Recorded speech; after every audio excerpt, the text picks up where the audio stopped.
अयोध्या कांड का भी अंत इसी नंदीग्राम साधना के साथ ही हो गया। वो कांड भी इसी के साथ समाप्त हुआ।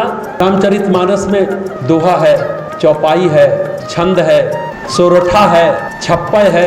गोस्वामी जी की काव्य प्रतिभा का कहीं कोई अंत नहीं है, कोई अंत नहीं है। एक से एक उपमा, एक से एक उदाहरण कि सामान्य जन को भी समझ में आ जाए। वाल्मीकि रामायण तब तक चलता था, संस्कृत में था, गांव के लोग नहीं समझ पाते थे, तो गांव की भाषा में, अवध में, अवधी भाषा में उन्होंने, गोस्वामी जी ने रामचरितमानस की रचना की और जन जन में लोकप्रिय होता चला। कल हम लोगों ने चर्चा की थी कि जिनका आचरण परम पवित्र होता है उनका चिंतन करने से चित्त शुद्ध हो जाता। अभी हम लोगों ने राम नाम लिया, राम के आचरण को हम सभी जानते हैं, परम पवित्र है। उनका गीत गाया, उनका सुमिरन किया, उनका स्मरण अगर हमेशा बना रहे, चिंतन बना रहे, मनन बना रहे, उनके प्रति नमन बना रहे, तो निश्चित रूप में चित्त शुद्ध हो जाते हैं। तेरे मनन और चिंतन से, आवागमन के चक्र से हम छूट जाएंगे। भरत का आचरण भी उतना ही मधुर और सुंदर है। कलयुग के कठिन पापों को और क्लेशों को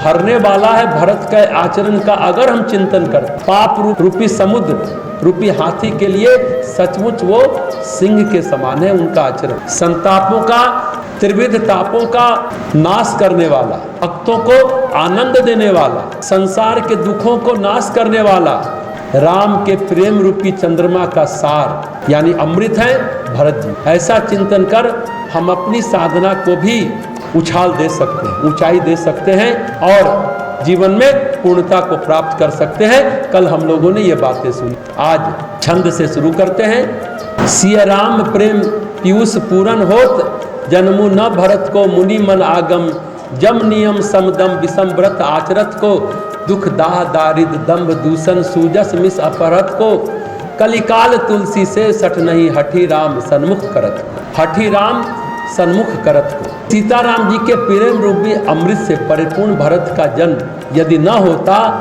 अगर भरत का जन्म न होता तो क्या होता? गोस्वामी जी यहाँ ये कहते हैं, तो जितने मुनि हैं, ऋषि हैं, उनके मन को भी अगम, यम, नियम, सम, दम आदि कठिन व्रतों का आचरण कौन कराता, कौन सिखाता, कौन मार्गदर्शन देता, कौन अपना अनुभव प्रदान करता, उनको दिशा देता, कौन देता?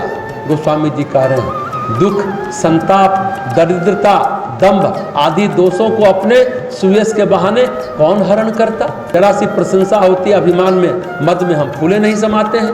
थोड़ा सा सफलता मिलती है, अहंकार बढ़ जाता, और थोड़ा सा दुख मिलता है तो संताप बढ़ जाता है, दुख बढ़ जाता है। कौन हरण करता अगर भरत जी का जन्म नहीं होता तो? तथा इस कली काल में तुलसीदास जैसे सठों को हठ पूर्वक कौन श्री राम जी के सन्मुख करता?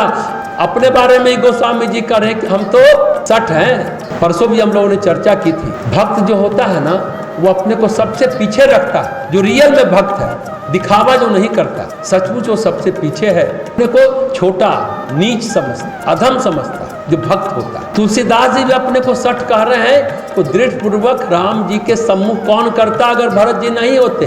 तुलसीदास जी भरत की महिमा अन्य भाइयों से ज्यादा कर। जब लक्ष्मण जी की बात आती है तो वीरता, पराक्रम, शौर्य की बात करते हैं। जब शत्रुघ्न जी की बात आती है तो भरत जी के सहयोगी के रूप में उनका चित्रण करते हैं, उनका निरूपण करते हैं, उनका मूल्यांकन करते हैं। लेकिन बात जब भरत की आती है तो उनको एक उम्मीद दिखती है, ये जो व्यक्तित्व है इनके सहारे सब पार कर सकता है, सब पर पार कर जाते हैं। देखा कि अयोध्या के सारे लोग साधना करने लगे और सभी वैकुंठ भी चले गए। ये भरत जी का प्रशिक्षण था 14 साल, तो सारे अयोध्या के सभी लोग सरयू नदी में समाये और वैकुंठवासी हो गए।